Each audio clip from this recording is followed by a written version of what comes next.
ಈ neat ಎನ್ನುವಂತೇನೆ exam ಏನಿದೆ ಈಗಾಗಲೇ ಪೇಪರ್ ಲೀಕ್ ಆಗಿದೆ. ಯಾರಿಗೆ ಇದರಿಂದ ತೊಂದರೆ ಆಗ್ತಿದೆ? ಬಡ ಮಕ್ಕಳಿಗೆ.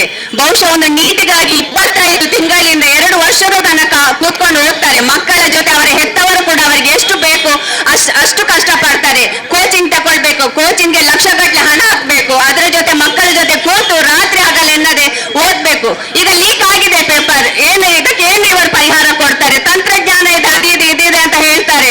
ಹಾಗಾದ್ರೆ ಈ ಪೇಪರ್ ಲೀಕಿಗೆ ಯಾರು ಹೊಣೆ? ಈಗ ಲಕ್ಷಾಂತರ ಪ್ರೊಫೆಷನಲ್ ಎಕ್ಸಾಮ್ಗಳನ್ನು ಕಮರ್ಷಿಯಲೈಸ್ ಮಾಡಿ ಅದಕ್ಕೆ ಆದಷ್ಟೇ ಕೋಚಿಂಗ್ ಎನ್ನುವ ಮಾಫಿಯಾಗಳು ಬಂದು ವಿದ್ಯಾರ್ಥಿಗಳ ಜೀವನವನ್ನು ಈಗ ಏನಾಗಿದೆ ಬರಿದಾಗಿದೆ. ಪಾಪ ಮಕ್ಕಳು ಓದ್ತಾರೆ, ಎಷ್ಟು ಓದ್ಲಿಕ್ಕಿದೆ ಅಂತ ಲೈಬ್ರರಿಗಳಲ್ಲಿ ಹೋಗಿ ನೀವು ನೋಡಿ. ಆ ದೊಡ್ಡ ದೊಡ್ಡ ಬುಕ್ ಇಟ್ಕೊಂಡು ಅಷ್ಟೇ ಓದಿ ರಾತ್ರಿ ಹಗಲು 2 ಗಂಟೆಗೆ ಎದ್ದು ಓದಿ ಲೈಬ್ರರಿಗಳಲ್ಲಿ ಹೋಗಿ ನೋಡಿದ್ರೆ ಗೊತ್ತಾಗ್ತದೆ ವಿದ್ಯಾರ್ಥಿಗಳ ಕಷ್ಟ. ಪಾಪ ಚಿಕ್ಕ ಮಕ್ಕಳು PUC ಆದ ನಂತರ ಅವ್ರಿಗೆ ಎಷ್ಟು ಇದಿರ್ತಾರೆ ಹೇಳಿ, ಮನೆಯಲ್ಲಿ ಮುದ್ದು ಮಾಡಿ ಸಾಕಿರ್ತಾರೆ. ನಿನ್ನೆ ತಾನೇ ರಾಜಸ್ಥಾನದಲ್ಲಿ ಒಬ್ಬ ಹುಡುಗ ಆತ್ಮಹತ್ಯೆ ಅಂತ ಒಂದು ಕಠಿಣ ಕ್ರಮವನ್ನು ತೆಗೆದುಕೊಂಡಿದ್ದಾನೆ. ಯಾರಿಗೆ ಇದರಿಂದ ಲಾಸ್?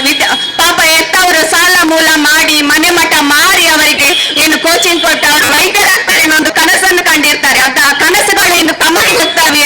ಇನ್ನೊಮ್ಮೆ ಅವರಿಗೆ ಎಕ್ಸಾಮ್ ಮಾಡಿ ಬರೆಯುವಂತಹ ತಾಕತ್ತು ಅವರಿಗೆ ಇದೆಯಾ?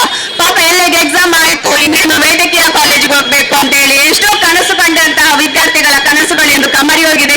ವಿದ್ಯಾರ್ಥಿಗಳು ಆತ್ಮಹತ್ಯೆ ಮಾಡಿಕೊಳ್ತಿದ್ದಾರೆ. ಯುವ ಜನತೆ ಹೆಚ್ಚಾಗಿರುವಂತಹ ನಮ್ಮ ಭಾರತ ದೇಶದಲ್ಲಿ ಇಂತಹ ಘಟನೆಗಳು ಮರುಕಳಿಸಿದರೆ ಯುವ ಜನತೆ ಏನ್ ಮಾಡ್ಬೇಕು? NSI ಸಂಘಟನೆ ಇಂತಹ ಒಂದು ಪ್ರತಿಭಟನೆ